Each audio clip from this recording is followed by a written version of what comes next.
Today on Newscenter, we'll discover what's being done to increase safety and security on campus, take a look at Moorhead's new dental department, and learn about the latest Rowan County Clerk Kim Davis situation. All this and more now on Newscenter. Good evening and welcome to Newscenter. Thank you for joining us. I'm Jacob Miller. And I'm Mary Dameron. Here's what's making headlines for September 10th, 2015. We begin this evening with a developing story out of Moorhead. Rowan County Clerk Kim Davis was taken into federal custody last Thursday after U.S. District Judge David Bunning found Davis in contempt for not issuing marriage licenses to same-sex couples. Davis claimed issuing licenses to same-sex couples conflicted with her religious beliefs. Bunning then ordered the deputy clerks to start issuing licenses immediately, or they too would be held in contempt. That next day, the first same-sex marriage license was issued in Rowan County, and Newscenter's Chad Hedrick caught it all. It was a day many same-sex couples in Rowan County thought would never happen. Friday morning, just after 8, James Yates and William Smith Jr. finally got a marriage license after being denied 5 times. It was a routine process that cost James Yates and William Smith Jr. $35.50, but to them it meant a whole lot more when Deputy Clerk Brian Mason handed them their marriage license. As Yates and Smith walked out of the courthouse with their license, they were met with cheers of support and cries of protests. Happy. Oh, I'm just like, happy dance, happy dance, happy dance. Oh, dude, we wasn't sure. We was kind of worried that somebody might be here, try to hurt, our couples or hurt even any of us. But thank goodness you guys are here and the police are here, keeping an eye on everything, and we are happy. We are very disappointed in the ruling, but to me it was no surprise. Judge Bunning knew exactly what he was going to rule before he even came into the courtroom. I was there the whole day. I heard every word he said. He was very sympathetic towards the plaintiffs and very dismissive towards Kim. They're happy, and it was a long time coming, and I'm very happy. Yates and Smith weren't the only couple to obtain a license Friday.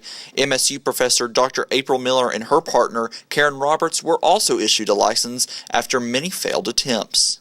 The knots in my stomach are just starting to, calm down. And yeah, I was nervous. I actually was. We knew we were going to get a license, and we anticipated that, but we also knew that this is now I gotta marry her. Get to marry her. Get to marry her, not gotta marry her. But just because a step forward for the couples had been made didn't mean everyone was all in. Kim Davis's husband, Joe, told reporters that this didn't mean Kim was going to back down. Jail's jail. Huh? As long as it takes. Hopefully Bashir will have the guts to do his job. He has said that he's not going to. I know, because he's not going to do. He's not going to do this. We're talking about months away before the legislature could take this up if they were planning on taking it up. So is your wife going to sit there for months? Yeah, and she has to. Outside the Rowan County Courthouse, I'm Chad Hedrick. Davis was released on Tuesday after District Judge David Bunning lifted U.S. order, but said if she interferes with her deputy clerks from issuing licenses, she will go back to jail. Davis said in a statement through her attorneys she will return to work on Monday. It didn't take long for it to rain on Kim Davis's parade after being released from prison Tuesday after spending only 5 days behind bars. Republican presidential hopeful Mike Huckabee held a rally outside the Carter County Detention Center waiting for Davis to be released as she walked outside from the jail to the hit song Eye of the Tiger. Shortly after Davis's release, Survivor frontman Frankie Sullivan posted on the band's official Facebook page saying that they did not grant Davis or her people any rights to use the song. The band's co-founder, Jim Peterick, tweeted that the band publisher would be issuing a cease and desist.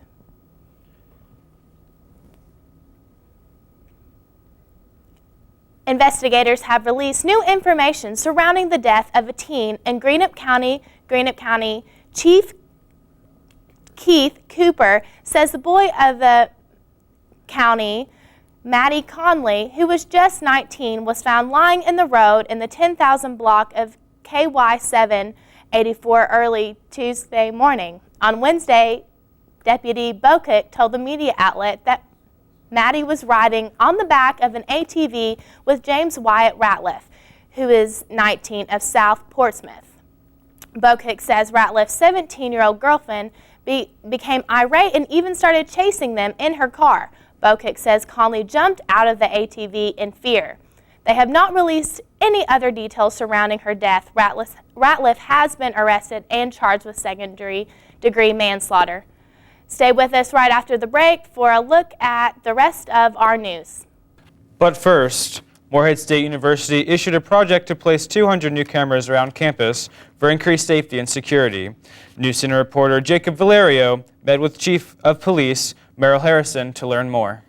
I think in approximately 6 to 9 months, the project will be complete with cameras. Approximately 200 cameras will be positioned at different areas throughout campus, some from a high vantage point, some in dormitories, some at administrative buildings, classroom buildings. They'll be hopefully spread out throughout the campus where it covers widespread.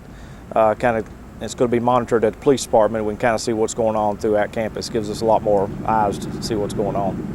Well, it's safety of the campus community more than anything. The police department has 16 sworn officers with 16 set of eyes, but if you get the cameras, you have eyes all throughout campus that can see things that we can't see. It could be on the other side of campus.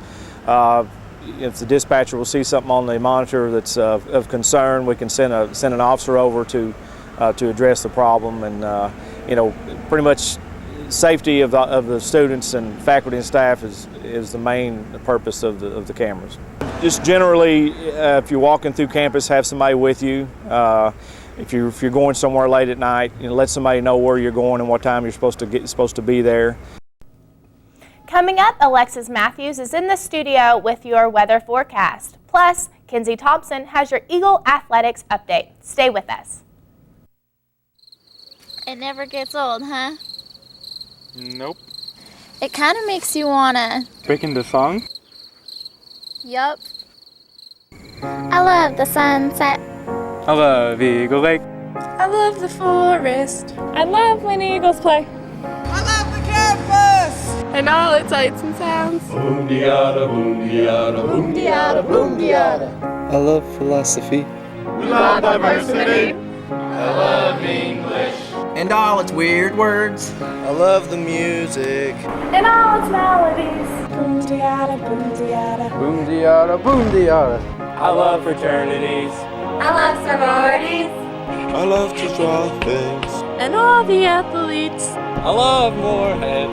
It's such a pretty place. Boom-de-yada, boom-de-yada, boom-de-yada, boom-de-yada, boom-de-yada, boom-de-yada, boom-de-yada, boom-de-yada.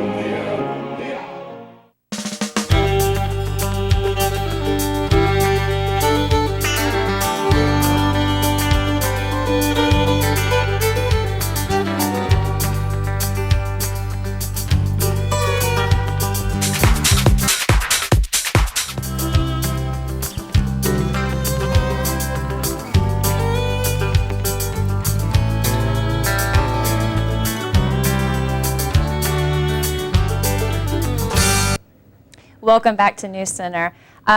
Earlier today, it was raining a lot, but it's not anymore. It's cloudy and the temperature is 75, so it's really cool. It feels really good out there. And you can see your record temperatures. It was a high. Our normal high is about 97, but our highest temperature we had was in 1954. It was 103. So we're nowhere close to that, but we're also nowhere close to our normal low, which is 42 degrees. Take a look at the current temperatures throughout the state. You can see it is 73 in Morehead, 81 in Covington, 80 in Lexington, 70 in Ashland, and 77 in London. So it's, between the 70s and 80s throughout the whole state. It's a really nice temperature. Look at the current radar. As you can see, there's nothing in our area, but there are there's some rain in the lower part of the state. Take a look at our 24-hour planner.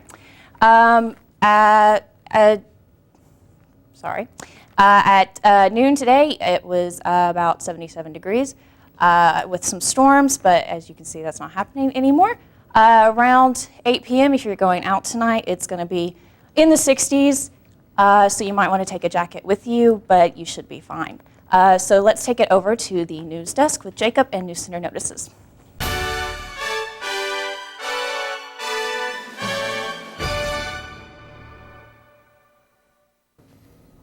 Thank you, Alexis. I am joined this evening by Career Services Counselor Megan Boone. Thank you for joining us. Thanks for having me, Jacob. And you're here tonight to talk about the Resume Blitz and the Career Fair, a bunch of things that you got going on with the Career Services. Could you start with the Resume Blitz, please? Sure, you're right. We've got a lot going on. Our Resume Blitz is coming up next week. It's going to be on Tuesday and Wednesday. It's kind of a 2-day event.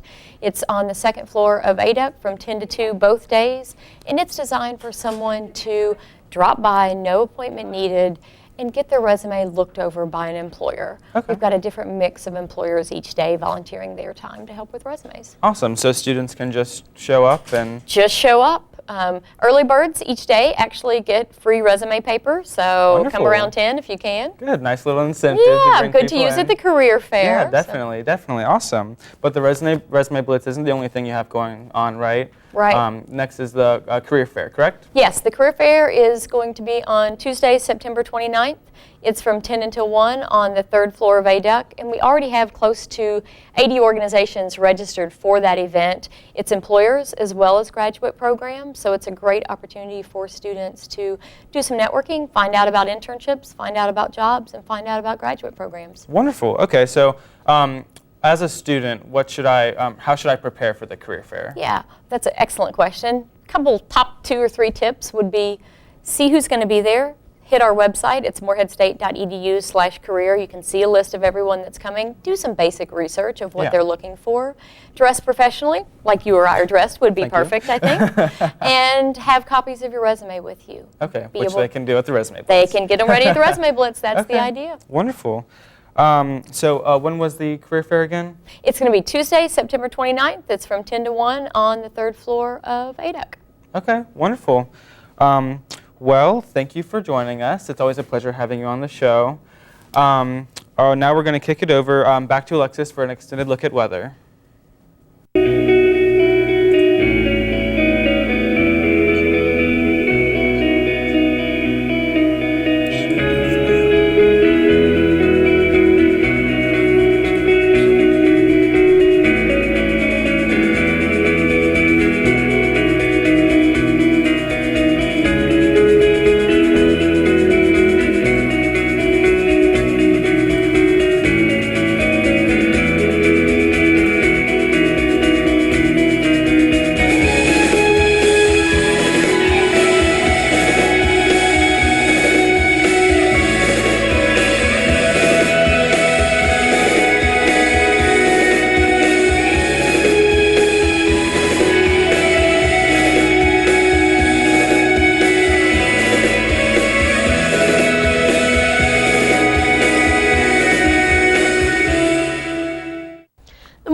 Eagles kicked off the first game of the 2015 season against James Madison University this past Saturday.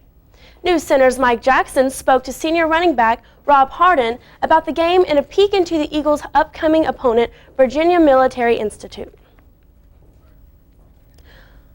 One of the positive things I said I did is, we came out in the first drive of the game and we executed. We didn't go 3 and out. I think that was one of the big things. It got our confidence going. It made everybody feel good as far as, offense and defense, knowing that we can move the ball on this team. Exciting. A lot of emotions was running through everybody. It was good to finally hit somebody other than ourselves for once. After film, I think a couple of things that I need to work on is, there was a few times I had got tripped up on tackles, feel like I need to pick my feet up more, and actually, just run, just get out there and just run and be more decisive. And then we also had a lot of mental mistakes that we can easily eliminate, but nothing big that's going to affect us in the long run.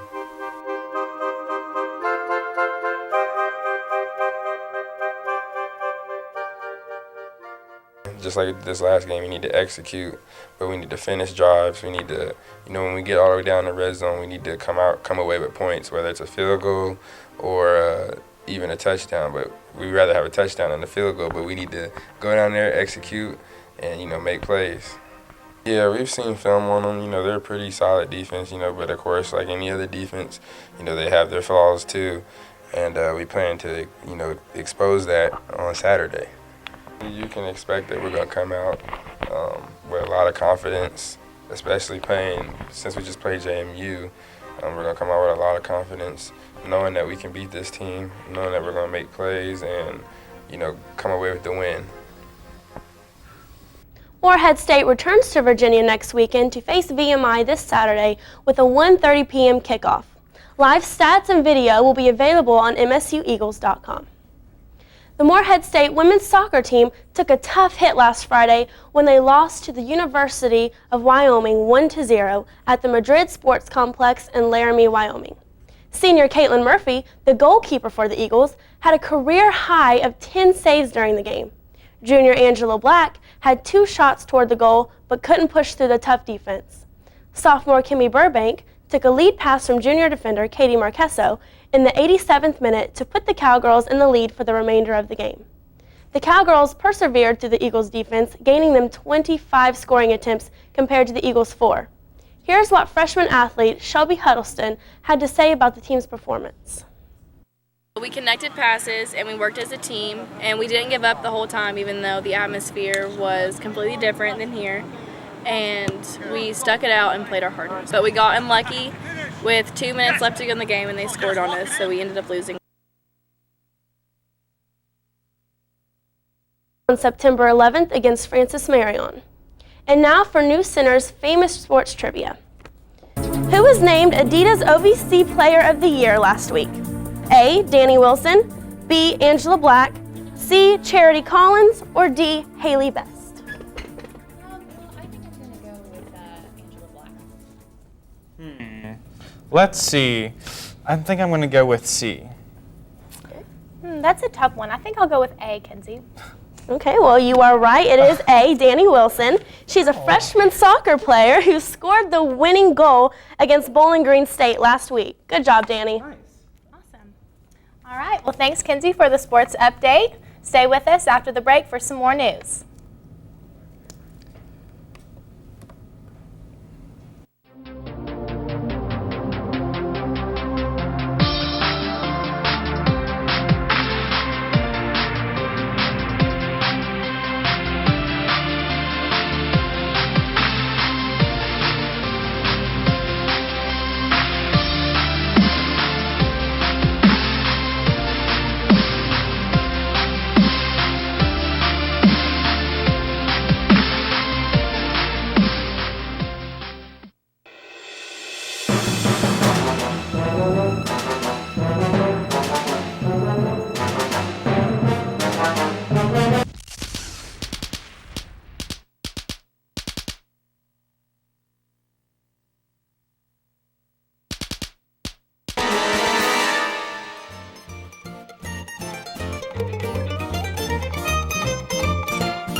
Addison, why are you dressed up like that? Because you're in a dream, John. How can you prove that? Your body's still there. What?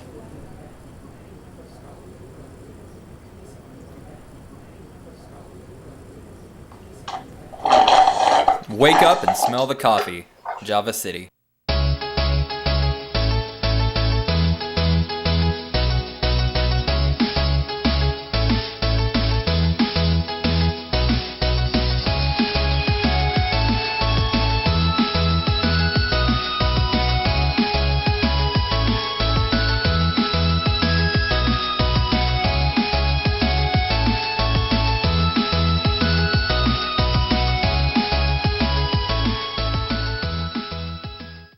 The Young Americans for Liberty organization at MSU are pushing to abolish the free speech area on campus.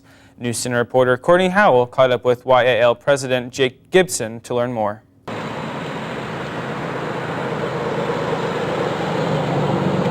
I'm here at Morehead State University, and behind me you can see the campus bell tower. The bell tower acts as the campus's free speech area. I caught up with Jake Gibson, the chapter founder and president of the Young Americans for Liberty here at Morehead State University. Gibson says the Young Americans for Liberty would like to see Morehead State University become a free speech campus and not just have free speech designated to one particular area. We do want to essentially abolish the free speech zone and just let free speech on campus. Whenever you prohibit free speech to one area, that also prohibits progress from happening. I think the free speech area it was good, but it's 2015. You have to evolve with the times.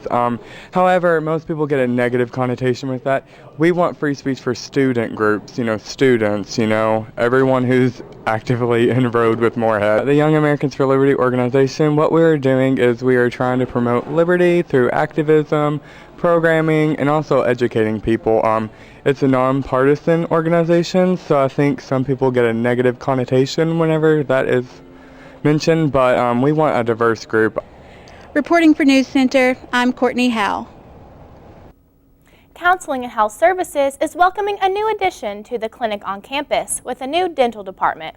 Newscenter was able to speak with the Director of Counseling and Health Services and the Director of the Dental Services. We're really excited to be able to bring dental services to the campus of Morehead State University, and it's actually been made possible through an Appalachian Regional Commission grant that was awarded to Morehead State University, and there's lots of different partners involved in this. We're partnering with the University of Kentucky Dental School as well as St. Clair Regional Medical Center. So we're really excited not only to have a wonderful dental operatory suite here in the center of campus for our students, but there's other components to this that I think a lot of people don't realize. We are one of the first universities in the nation that we know of to offer dental services as part of health services, and why that's a huge deal is because most schools either have a dental hygiene program, a dental assisting school, or a dental school. And so students can go in there and have students who are learning how to treat patients and get services done. But we actually have a professional dentist and a professional hygienist and a professional dental assistant actually offering services. Having this service available here on campus as a part of counseling and health services, we feel is part of making everyone aware that dental health is not just all about your teeth. It includes the whole physical person, physical, mental well-being as a whole, and all the different parts and components that it can affect our health long term. Dental care is really important for overall health. We find that this part of the state, there's a lot of dental anxiety. A lot of people don't have dental insurance, and the nice thing about us is we're nonprofit. We've got a lot of grant funding that I know Dr. Smith-Stevens talked about to lower the cost for the students, and so it's a win-win for everybody. But we have a huge campaign starting here on campus now where we're trying to get any kind of media attention, posters going out, our dental coordinators going out to different sites, interacting with students in any ways that she can to promote oral health on our campus, as well as let them know about our dental services that are available here. As part of the campaign, Counseling and Health Services is hosting a block party to welcome the dental department on Friday the 18th as part of Family Weekend. The block party is from 10 a.m. to 2 p.m. There will be music, refreshments, tours of the dental suite, and a raffle for a smart toothbrush. To make an appointment, students can call Counseling and Health Services at 606-783-2055 or go online at studenthealth.moreheadstate.edu. Federal education data shows more than 30,000 students in Kentucky are homeless. A media outlet in Lexington says its analysis shows Kentucky has the nation's highest rate of student homelessness. The outlet says the number of homeless students in Kentucky has nearly doubled in less than 6 years, reaching a high of more than 35,000 students in the 2011 and 2012 school year. In 2013 and 2014, the number dropped slightly to a little more than 31,000, but that's still far more than the 17,716 homeless students recorded in 2006 and 2007 under definition by the U.S. Department of Education. Children are considered homeless if they're living in a shelter, motel or campground, car, outside, or with another family member due to the loss of housing or economic hardship. In Round County, 25% of students are classified as homeless under those guidelines. Apple introduced the new iPhone S Wednesday, an updated version of its flagship smartphone with an identical design and a bundle of new features. Chief among them is pressure-sensitive display, enabling feature that Apple calls 3D Touch. 3D Touch allows you to press down on the iPhone screen to pull up new menus, activate shortcuts, and generally interact with the device in new ways. While the iPhone 6s maintains the same design and 4.7-inch display size as the iPhone 6, it's being offered in a new color, rose gold. Apple is putting a 12-inch megapixel rear camera in the new iPhone. This is the first time that Apple has bumped its camera megapixel count since the iPhone 4S in 2011.